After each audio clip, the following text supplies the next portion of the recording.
जय श्री राम दोस्तों।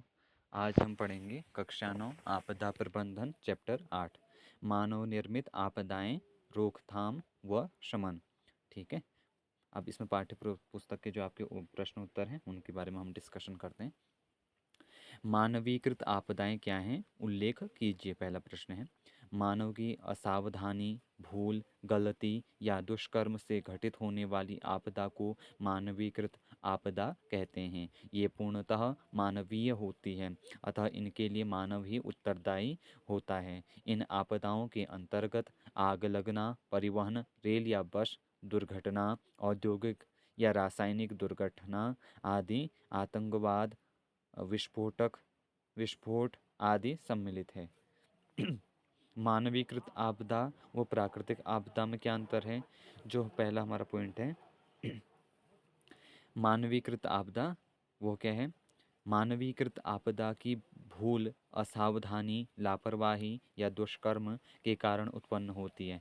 प्राकृतिक आपदा प्रकृति के विभिन्न कारणों जैसे भूगर्भिक हलचल, विवर्तनिकी गतिविधि, भ्रंश, वलन या वायुमंडलीय प्रक्रमों के कारण उत्पन्न होती हैं। ठीक है।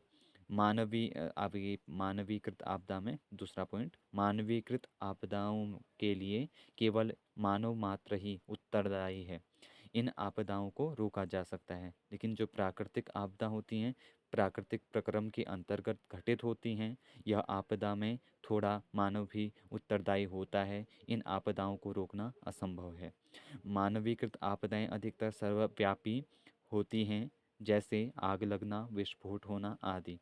प्राकृतिक आपदाएं सर्वव्यापी नहीं होती, क्योंकि ये प्राकृतिक प्रक्रम के कारण किसी विशेष क्षेत्र में घटित होती हैं।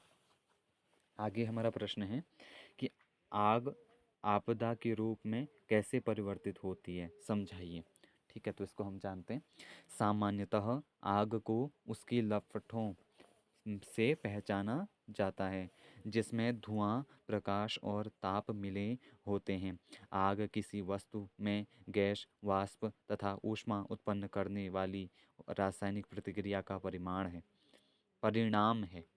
आग में वायु तथा ऑक्सीजन की वृद्धि से आग का खतरा बढ़ जाता है और यह आपदा का रूप ग्रहण कर लेती है। अगर कहीं आग पेट्रोल, गैस, कोयला, लकड़ी, कागज, प्लास्टिक आदि के संपर्क में आती है तो इसकी ज्वलनशीलता और अधिक बढ़ जाती है और यह आपदा विस्तृत क्षेत्र में फैलकर अपार धन जन की क्षति कर देती है।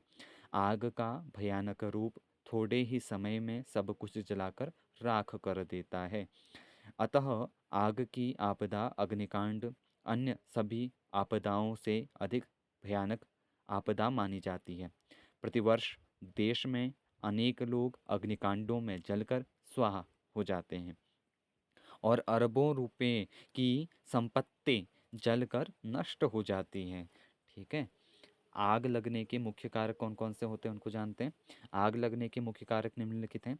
आग लगने का प्रमुख कारक ऊष्मा का स्रोत है।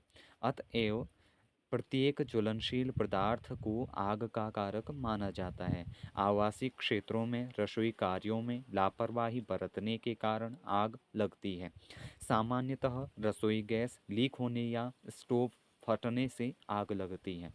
निवास गृहों और औद्योगिक केंद्रों में विद्युत आपूर्ति की दोषपूर्ण वायरिंग, शॉर्ट सर्किट, ओवरलोड, अनधिकृत विद्युत उपकरण या तथा मल्टी पॉइंट एडाप्टरों के प्रयोग से आग लगती है।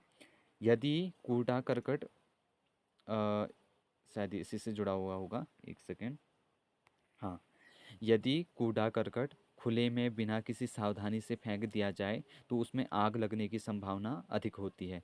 ज्वलनशील पदार्थों जैसे पेट्रोल, गैस, प्लास्टिक, सरिस के आसपास असावधानीपूर्वक आग जलाने से भयंकर अग्निकांड हो जाता है। यहाँ पे सरिस क्या है ये आप देख लीजिएगा। ठीक है, आगे चलते हैं। खेत खलिहानों में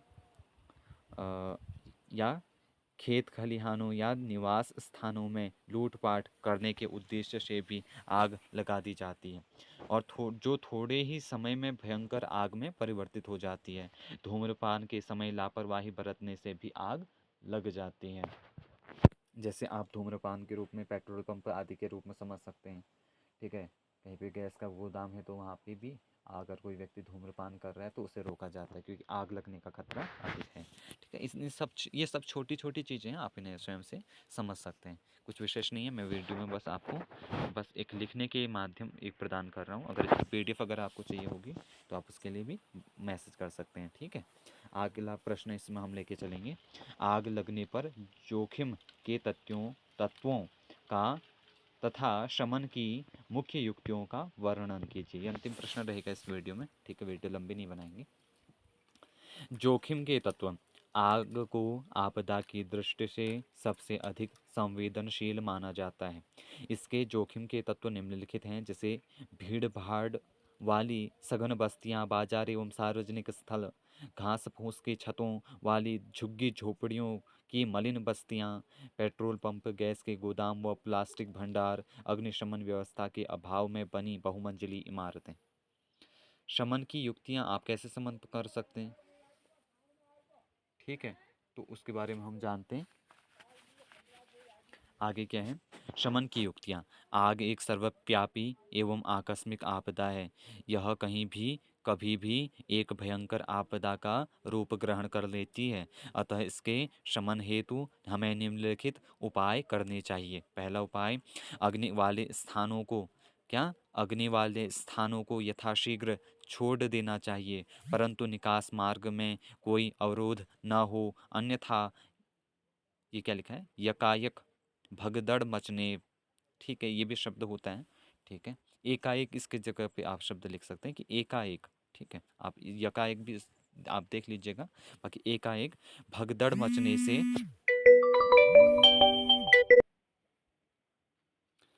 सॉरी, एकाएक भगदड़ मचने से अन्य प्रकार की आपदा होने की संभावना रहती है।